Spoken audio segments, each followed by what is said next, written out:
What's going on, Kings? Back with another video. Hope you guys are doing good.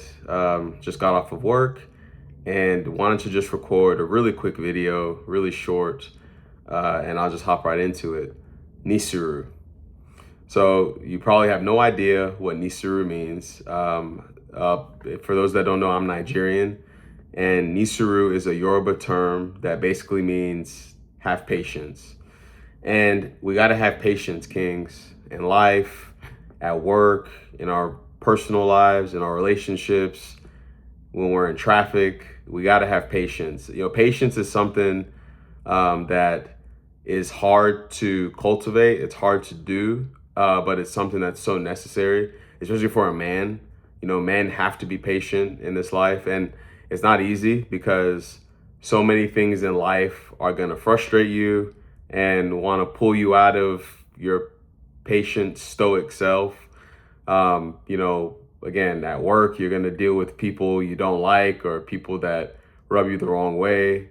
In your relationship, with a woman, you're going to need to have patience because, men and women, we see the world two different ways. I mean, people see the world two different ways in general, but, definitely men and women, right?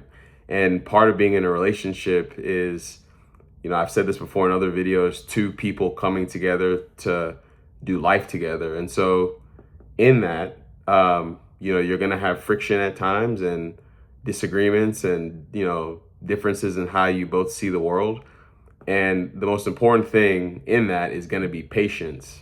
Patience is a huge thing. And I think what really made me think about this was I just thought about how if you think about most, not all the time, but a lot of, crimes of passion or, you see things on TV where somebody flips out, a lot of times it's just a lack of patience. And so I just wanted to come on here and kind of record that just to kind of give you guys some encouragement about having patience. And again, it's not easy.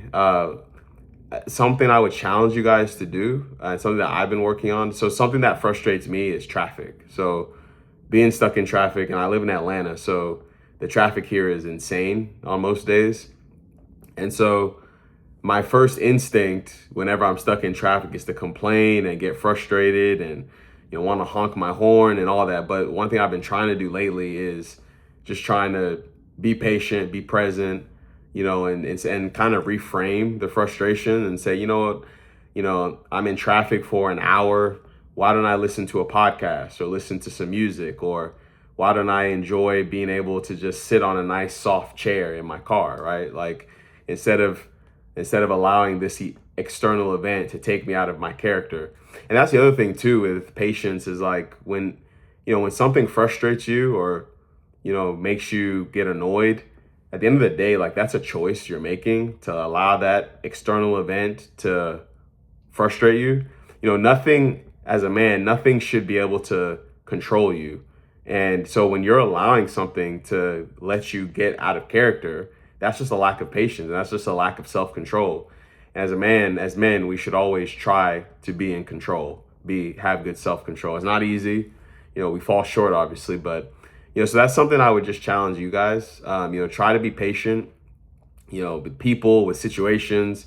Now, that doesn't mean you're a pushover, right? So I'm not saying, just be a pushover through life and, no, stand up for what's right and, do what's right. But I think for the most part, try to be patient. The funny thing is too, I know at least in my life, like when I look back on interactions with people where, I wasn't patient and maybe, we were having an argument and I said something, I always regret it later on. When I know that I didn't control my emotions, I always end up regretting it, and I'll look back on it and be like, man, I could have handled that better.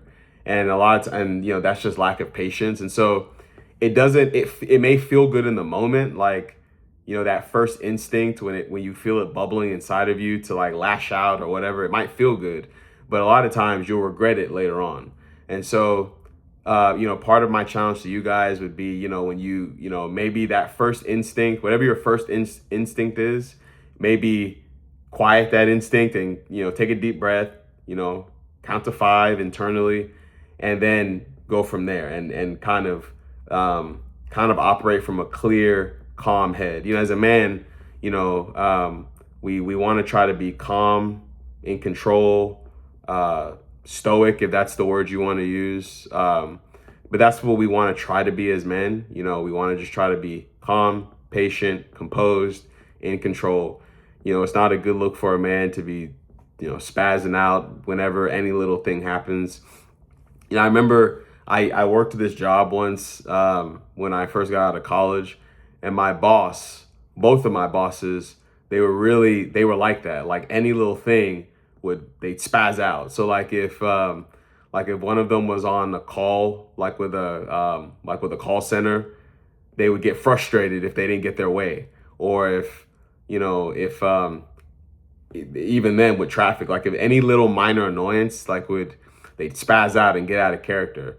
And I remember at the time thinking that, oh, that's how a man in leadership behaves. But now looking back, that I'm older, I realized that was really that was very unbecoming behavior, and we're all guilty of it.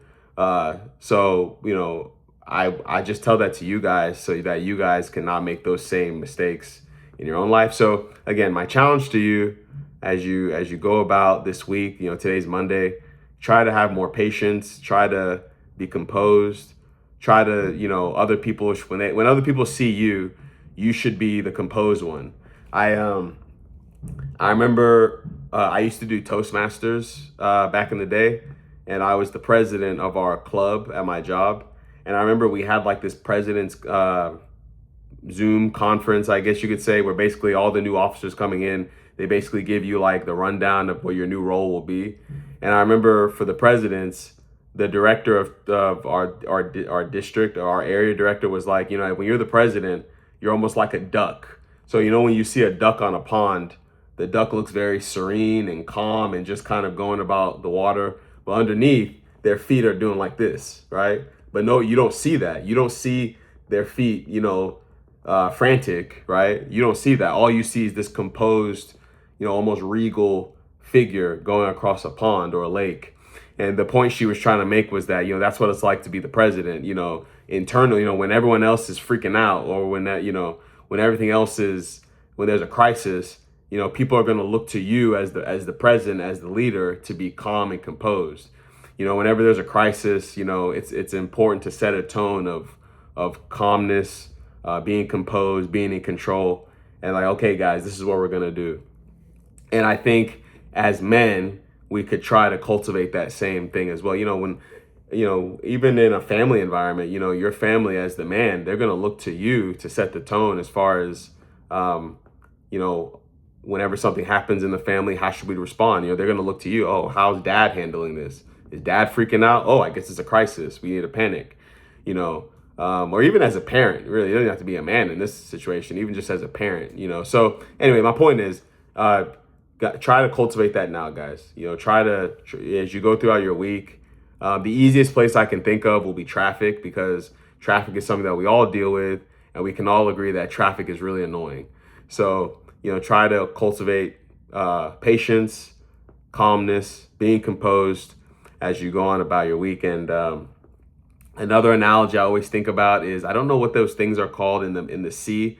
Is it a lighthouse? I don't know. You guys can tell me, but how it's in the middle of the sea and the waves are crashing around it, but the lighthouse stays firm, right? Like all this water is, crashing, and there's thunder and lightning and, wind and everything, but the lighthouse stays completely firm. And to me, that's what it means truly to be patient and composed. So gonna wrap up here, but I haven't done this in a while, but I wanted to leave you guys with 2 Bible verses just to kind of give you some extra encouragement. And the first one is they're both gonna come from the book of Proverbs, but the first one is gonna come from Proverbs chapter 14, and it's verse 29, which says, he who is slow to wrath has great understanding, but he who is impulsive exalts folly. And then the second verse I'm going to leave you guys with is Proverbs 16:32, which says, he who is slow to anger is better than the mighty, and he who rules his spirit than he who takes a city. So I hope you guys can meditate on those, what I said and those two verses. And yeah, just as you go about this week, try to have a bit more patience. A lot of things, life is going to throw a lot of things your way that's going to make you want to lose your patience and lose your composure. But I promise you guys, if you can keep your composure, you'll feel a lot better about it. At the end of the day, you'll feel more grounded as well. That I didn't allow things from the outside to affect me. Another analogy I've heard before is that my mind is a fortress. So as long as nothing gets in here, I'm good. So as long as you can keep this safe and stay composed and stay grounded, I think you guys will be fine. But yeah, please, if this message resonated with you, please like, subscribe, share, hit the bell notification as well, so you can be notified when I post a new video. And yeah, would love to get the conversation going as well in the chat. What do you guys think? How are ways that you guys cultivate patience? Do you guys find it hard to cultivate patience in your own life? And would love to hear from you guys and love to get the conversation going. But with that, I'm going to sign off now, and I will speak to you guys soon. Bye-bye.